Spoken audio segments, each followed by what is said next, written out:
Morning and thanks for waking up with us. Today is Wednesday, June 20th. I'm Lauren Barnes. I'm Joe Moreno. You are Lauren Barnes. You're back.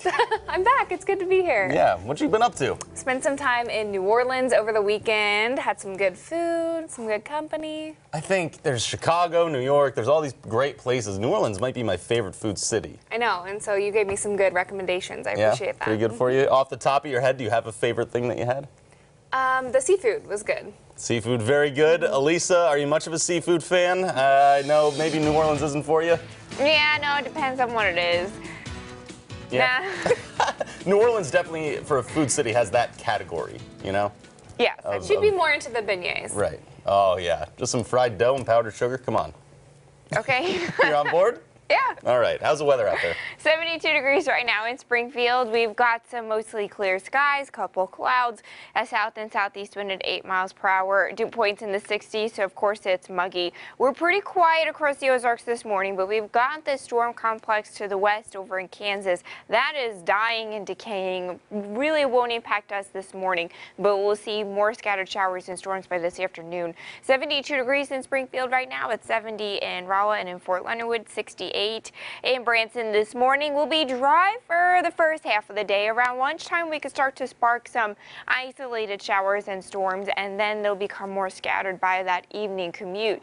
So not the best pool day. We'll have more in the way of cloud cover today, still a high UV index, and then we'll keep these scattered showers and storms really from noon to 1, and then onward is where we'll have to worry about some of these storms. We'll keep scattered showers and storms earlier on this evening, and then they should die down after midnight tonight. Now with these storms today, we're tracking a marginal threat for severe weather, so we'll have to update you on that. But the rain, though, much needed, and with it is coming relief from the heat. Details in your full forecast in 10 minutes. A developing story this morning. Lebanon police tell us the man accused in a homicide earlier this month was arrested in Springfield last night. Kashawn Williams, who you can see here, was taken into custody last night. Lebanon police say they'll be releasing more information about his arrest later on. Williams is charged with shooting and killing Gary Peterson on June 5th. That day, police were called to the 500 block of Sweet Street just after 5 p.m. New documents reveal that an argument between the two men over a woman may have led to the shooting. When officers arrived to the scene, they found Peterson lying in the roadway unresponsive. Putting a focus on crime now, the former stepfather of Haley Owens pleads guilty to child pornography charges. 39-year-old Jeffrey Barfield was in federal court Tuesday afternoon and admitted to sharing explicit images of underage girls to a website. You may remember Barfield was active in pushing for a change to the Amber Alert system. After his then stepdaughter, 10-year-old Haley Owens, was abducted from her Springfield home in 2014, she was raped and murdered by Craig Wood, who was sentenced to death for that crime earlier this year. Our partners at the Springfield News Leader reported that investigators in the criminal case say Haley was not a victim of Barfield's and there's no connection to her death and Barfield's charges. Prosecutors say Barfield posted the images in March of 2016, and authorities raided the home of his then wife a few months later. During that search warrant, Barfield admitted he posted the images. Computers were seized and more photos and videos of child porn were discovered. Barfield now faces between 5 and 20 years in prison with no chance of parole.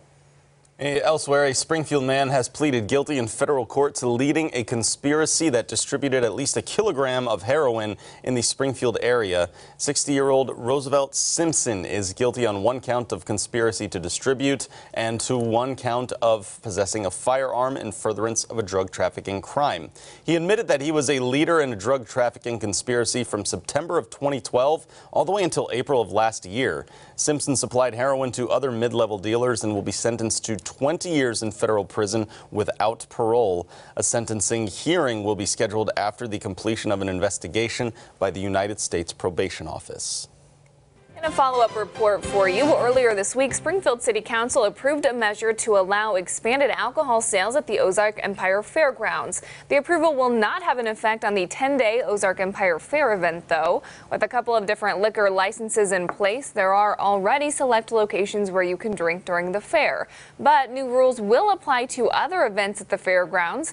The general manager, Aaron Owen, says they will be able to expand alcohol sales across the property in hopes of bringing in a variety of new events.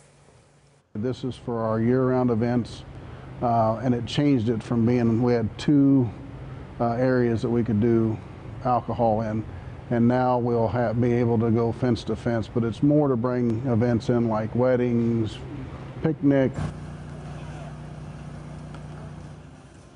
Again, nothing will change for the Ozark Empire Fair itself, which this year runs from July 26th to August 5th. Moving to some good news now, the city of Springfield wants to be the home of a commercial greenhouse powered by renewable energy. The hope is that it would benefit local farmers and it would be built on the buffer area around the city's landfill. As the trash decomposes, it creates some methane gas, which is captured by two engine generators, creating about 3 megawatts of electricity, which could power 2,100 homes. This energy generation also creates a lot of heat that just goes up into the atmosphere, though.